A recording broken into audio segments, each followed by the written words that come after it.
Josie Wiesinger, and this is my teaching philosophy. As a first-year pre-service teacher, I recognize that I'm very fresh on this journey of discovering and developing my teaching philosophy.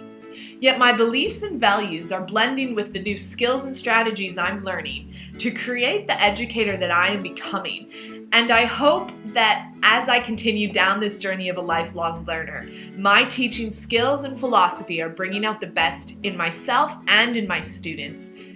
Nell Noddings, the philosopher who stresses care as the basis for education, states, quote, "In everything we do as teachers, we keep in mind the unifying purpose of producing better adults," unquote. Education revolves around the development and well-being of the holistic student and promotes the ongoing success and cohesion of our society. When thinking of something that I could use to represent my own personal philosophy, a coffee machine automatically came to mind. Just like teaching, coffee machines take a list of steps and processes and theories put into action to create that perfect cup of coffee. For the next few minutes, I'm going to show you how these two relate. Dr. Maria Montessori, an innovative educator who has deeply influenced my views on education, states, in reference to a teacher, "She must acquire a moral alertness that is revealed in her tranquility, patience, charity, and humility. Not words but virtues are her main qualification," unquote.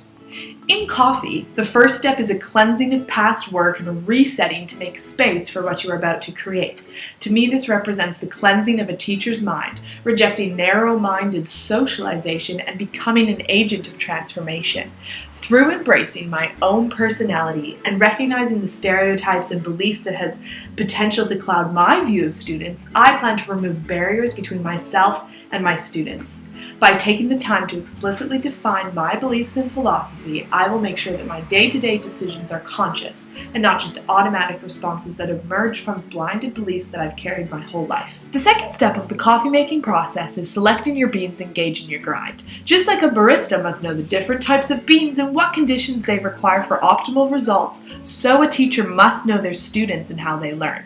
Each student that walks into my classroom is unique, an individual who has diverse learning needs. Regardless of language, gender, sexual orientation, religion, socioeconomic background, or geographic location, each student has the right to high-quality education free of discrimination and pre-assumed expectations based on stereotypes.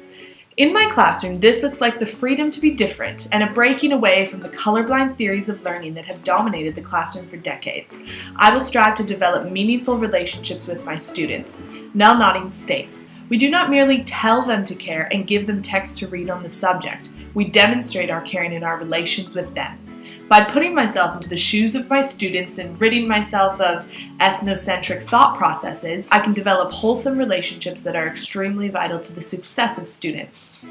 We live in a world that judges harshly and quickly based on social and cultural capital, appreciating prized identities and forcing shame on those who do not line up with the mythical norm.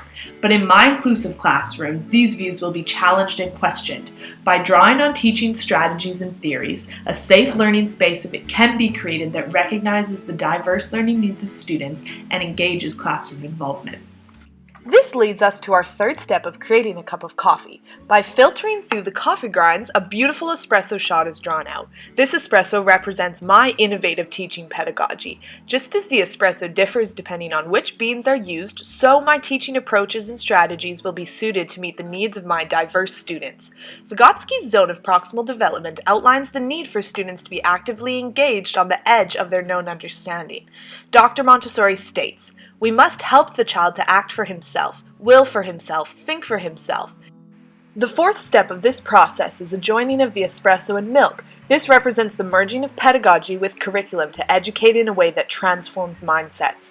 I will synthesize my personal pedagogy with the Australian curriculum, bringing a passion for the acquisition of knowledge to engage and inspire my diverse students. By choosing transformative and traditional texts, students will learn to critically analyze curriculum content and, through collaboration, dissect the dangers of stereotypes. Regardless of differences, I believe that students can achieve great things, and my expectations and personalized pedagogies will empower their learning journeys.